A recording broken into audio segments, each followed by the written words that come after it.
Keith from Illinois is on the line. Keith, thank you for calling and holding there. What's up? Hey, I was listening to you to give the reports on the black crime and how it grew since a little bit before fake civil rights movement. Yeah. Yeah, and I noticed that if everybody pay attention, it was the Democrat policies that took the jobs out of the inner cities, so that these people figured the only way they could survive is crime. Selling dope in gangs. It's like they give them a little scraps so they can commit crime, through welfare. Because think about it, they bring no jobs. I mean, you look at any inner cities, there's no manufacturing, there is no jobs. There's nothing. And it's because of their crime. Right, because it's of a vicious policies, circle. Yeah, it's a bit. There go the policies and the crime, but these people still elect these black Democrats that have kept them on the plantation worse worse than the plantation of slavery, because right now they go to prison, they die in prison, they die of obesity, they die of cancer, they're dying and killing each other all the time. This wasn't this bad doing slavery. Yeah. Right. I mean, I wasn't around doing slavery. I don't know. I wasn't there, but I know right now. But common sense wise, slavery did not encourage the black Americans or enable them to be. It didn't necessarily, anyway, enable them to be immoral. Right. It may have. People claim that it separated many families or some families. Mm-hmm. In some cases, it did. In many cases, they kept the families together because they worked better together when they had their families. Well, what's the difference between what prison doing now? Prison? Yeah. The average it's even worse because then young person is going to prison. They're separated from their children because they don't have jobs because of the Democratic and the church and the black policy. I'm trying to tell people what's the difference. I see it worse now. It is even worse. Though I wasn't back then. I wasn't back then. Yeah. It seems like it's worse now because they wasn't killing each other like they were on a plantation. Okay, They wasn't doing that. They wasn't pimping each other. They wasn't pimping. They wasn't giving each other drugs. They wasn't like putting atrocities on each other the way it seems like now. I wasn't there. Seems like it's worse now than they ever could have been on a plantation. I know. That seems like a logical assumption to me, Keith, in Illinois. You remind me of, I mentioned Nevada earlier this hour, Harry Reid of Nevada. He got in this fight with these Nevada ranchers they formed a militia to protect what they thought was their land against the federal government, Bureau of Land Management, BLM, not to be confused with Black Lives Matter. And Cliven Bundy, not Clyde, I think his name was Cliven Bundy, the patriarch of that family with the militia, said, I often think that black Americans were better off when they were working in the fields. They were working, they had families, they had more morality, maybe maybe happier, because today they're angry, crime, and he said all the same things that you're saying. And you know what's evil about what the reaction to that true statement, that fair and true and loving statement to Cliven Bundy was? There were a whole lot of conservative mainstream people who abandoned Cliven Bundy over that true remark and disavowed him for loving the blacks enough to tell the truth about that situation.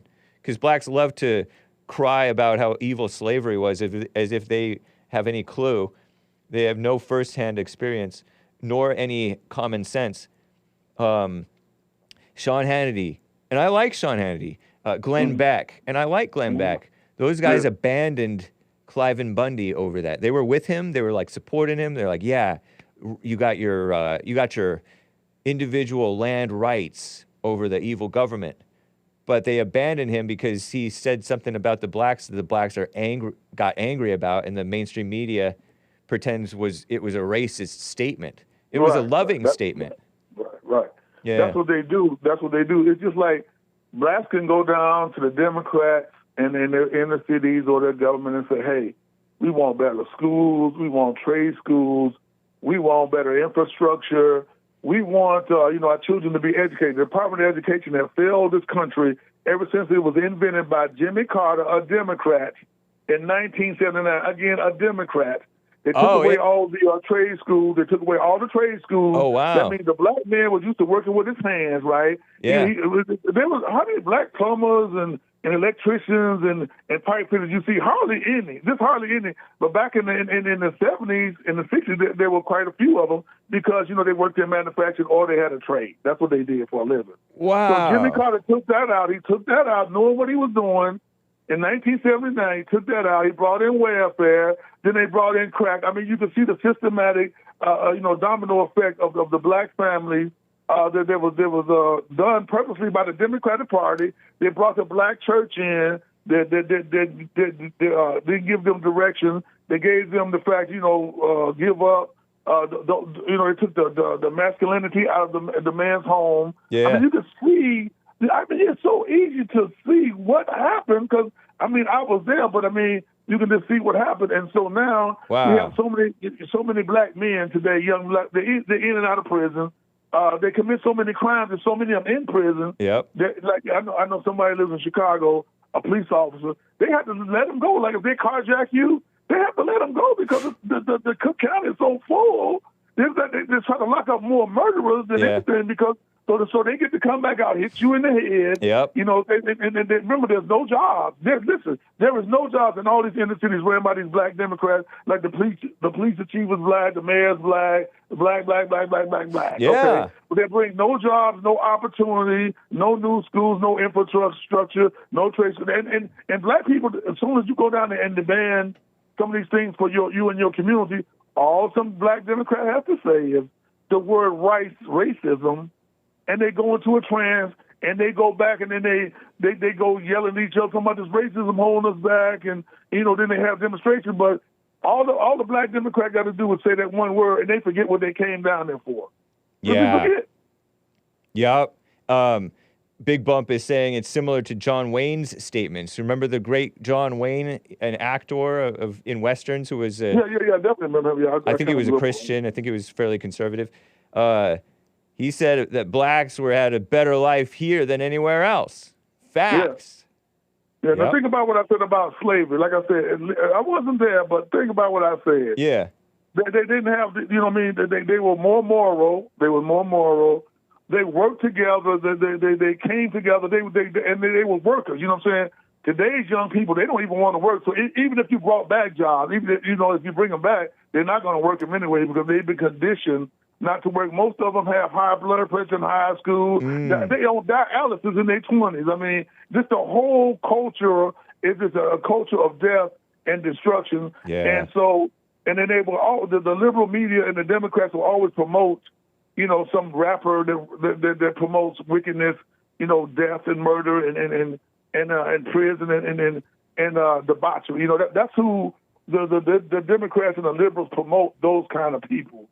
And for people like me, they try to suppress us, to call us names, to try to propagandize against any kind of knowledge that would come to these people. And it's like, okay, now they're bringing the migrants in. So, so now if they happen to bring back trade schools and better schools, it's going to be because most of the blacks are just dying off and, they're so sickly and they're so weak and so weak-minded, so feeble-minded that they might bring back the trade schools and the good schools for them because they don't need the blacks anymore because once those people start populating, it's only 40 million blacks, right? That number's been the same for the last 100 years due to abortion and, murdering each other, whatever. Right. And so once Poor these people health. start populating, you're going to see they're really going to lead these people out to just die because remember, in all these major cities, they have food deserts. They don't even have stores that go even feed themselves in. Food deserts means they don't have they have places that are unhealthy. They have fast food joints and like 7-Elevens. Right. You're right. They have a gas station where you go buy a pack of crackers for $3 when you got buy a whole box for $1.50. But they wouldn't buy the healthful food if they had it. Okay. You're right. They ain't been conditioned. You're right. They have not been conditioned. And you can go to 7-Eleven and get a banana or apple. Most 7-Elevens. Right. Yeah. But if you watch their shopping carts doing, when they get their little food stamps, their welfare, Right. it's nothing but pizza puffs, Yeah. cheap hot dogs. Yeah, I mean, it's there was the worst food that you wouldn't even eat in prison, and they feed it to their kids, so their True. kids are obese. By the time they're 10, their kids are so obese, high blood pressure, because they've been conditioned now. They have been programmed this way through the Black Democrat Party. Though. I mean, it ain't all their fault. Right. Because they've been programmed this way. Yeah, they've been programmed from a very young age. Have understanding for them. Don't look down on the blacks. Right. Oh, there was. Oh, yeah, you mentioned the way that they eat. You reminded me of this gal who was popping off at the mouth and making a mess at that one, like, I don't know if it was a Burger King or what. It was like a fast food restaurant. With her hugging her kid on the side and her kid hugging her, the little boy, fat boy. And she's like, I come here. Somebody in the chat or in the comment section quoted her as saying, I come here every day. You go to a fast food joint every day? No. Unless you get a salad or something from there. No. I know a lady that she delivers, what they call that, Instacart and yeah. And DoorDash. She said, I literally went to these black homes. She's black.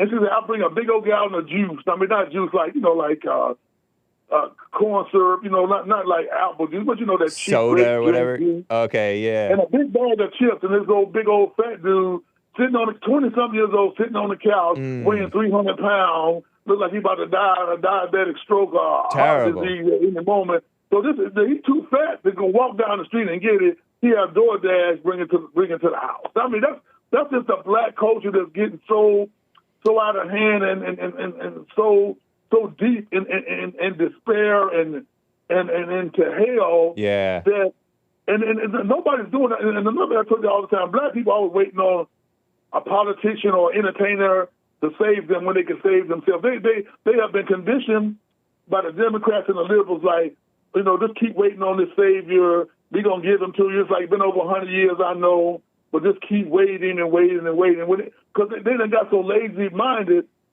that they don't want to even try to save themselves. The men are weak. Yeah. I call them sheep males. The men are weak. The women are weak and they're masculine. So the whole culture is designed to fail, and they just sitting around just waiting to die, waiting to fail. That's all it is. The young kids, most of them can't even read and write, man. They can't even read and write. That's why I like JLP's message of hope, overcome anger, face the reality of your anger for your mother and from your mother, for and from your mother and grandmothers and your father's not being there or not protecting you from the mama spirit, because you mentioned Jimmy Carter earlier. I think that he's a mama. And so he's trying to help. In my imagination, I imagine that he thinks that he's helping because he's one of those nice Christians. Yeah. He's 99 years old or something, right? This yeah. guy. So you said that he did something that undermined education and trade school and all that stuff. I think the education system got undermined maybe a century ago or more. But yeah, even further with each president with these big mama ideas. But JLP's message, forgiveness. Then you're clear-minded again, and you can overcome that darkness and despair and death of throwing your life away with junk food and inactivity. It's a great message. It's a message for all. No, I agree. And the Democrats and the liberals love to put that victimhood. See, people have got that victimhood mentality. Right. Like he said. Victims are losers, and you don't want to be a victim. They will blame everybody. They don't want to get off their butts and do nothing. They're lazy. They're lame.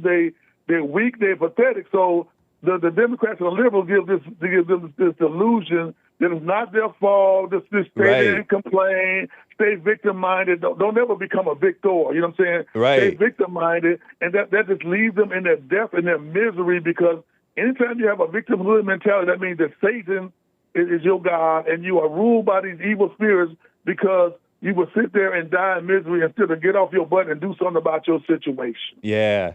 Nice, man. Yeah, thanks a lot. Thanks a lot, Hank. I just had to say hey to you guys. I heard what you were talking about, and I, talking about, how the crime, and I had to, point out the fact that, there was no jobs, and Right. it's done this way on purpose, and, they just living in the inner city right now, these ghettos cost you $1,900 a month to live in a ghetto now. That's wild. That's ridiculous. Yeah. That's ridiculous. Yeah, It is. They paid $1,900. Then they got all these high gas prices, all these high taxes. So now what's going to happen? You're going to resort to crime because there is no job. You're going to resort to crime, and that's why the prison Interesting. population is so high. Because they give them little scraps, just enough, so that they can try to devour each other to try to survive. Just like in penitentiary. The urban is just one big penitentiary. That's all it is. Yeah. Same thing. That's a spoiling effect. They're spoiled by the welfare, and then it's not like you said, it's not enough. It's not life. No. And so they're going into darkness, whether it's crime or dishonesty or victim mindset, feeling sorry for yourself, and misery.